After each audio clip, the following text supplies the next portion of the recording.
Continue this conversation in the ongoing situation in Ukraine. Bringing in Dmitri Alperovitch now. He's the chair of the Silverado Policy Accelerator, a think tank in Washington, also an advisor on cyber defense in NATO.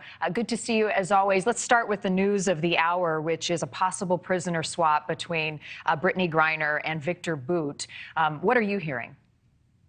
Well, I think that the deal is possible. The Russians are indicating that they're very receptive to the latest offer from the Biden administration. And that's very important because Brittney was just, of course, moved to this penal colony. Being a black gay woman in a penal colony in Russia is about the worst thing that you can possibly imagine. She's at the bottom of the hierarchy. Penal colonies are already very brutal and vicious in Russia. And for her, it's going to be a very tough time. So the sooner we can get her out of there, the better. What about the fate of Paul Whelan, the other American being held? Well, that remains to be seen. He's, of course, another hostage that the Russia is holding. Biden administration is trying to get both of them out. We'll see if we have to give more than just Bout for both of them. Big picture, if a swap were to happen for Griner and Whelan for Viktor Bout, how does that impact relations between the U.S. and Russia, and furthermore in Ukraine with the situation on the ground?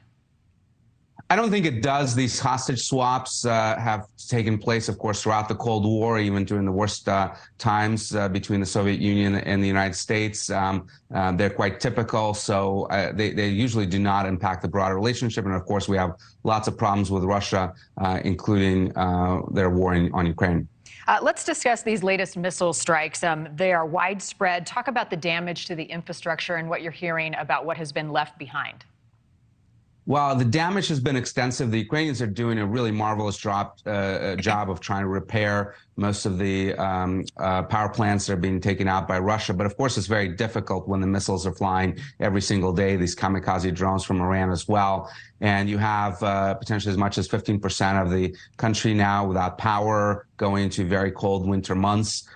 It's going to be very difficult for them. But the Ukrainians are willing to continue the fight. And in fact, these strikes are having the opposite effect from what Vladimir Putin intended, because they're solidifying the will of the Ukrainians to continue fighting and liberating their lands. President Zelensky is asking that Ukrainian officials be allowed into Poland to investigate the site of this missile strike within the last few days. The Biden administration is saying that Russia was not to blame and that the evidence does not prove that this wasn't a Ukrainian missile and that it was an unintended accident. Zelensky doesn't seem convinced of that. Explain why answering that question is imperative.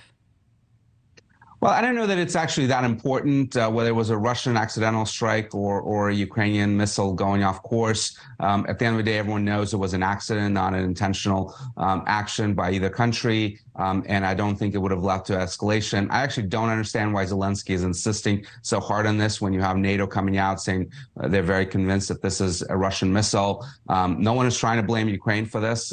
So if I were Zelensky, I would just drop this and accept that this was a mistake. But he's not dropping it. He says action is needed and Russia is to blame, and the likelihood of it happening again because of these missiles and the fact that they're older missiles, they're not as accurate at some of the new technology. I think everybody has to be prepared for the possibility it happens again.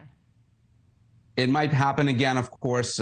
Poland is getting more air defense systems brought to the border to make sure that they can try to shoot down any missiles that cross their territory, and NATO is willing to help there. But again, Zelensky, I think, is in danger of losing some credibility with NATO allies if he keeps pushing this, because he's not being believed on this issue.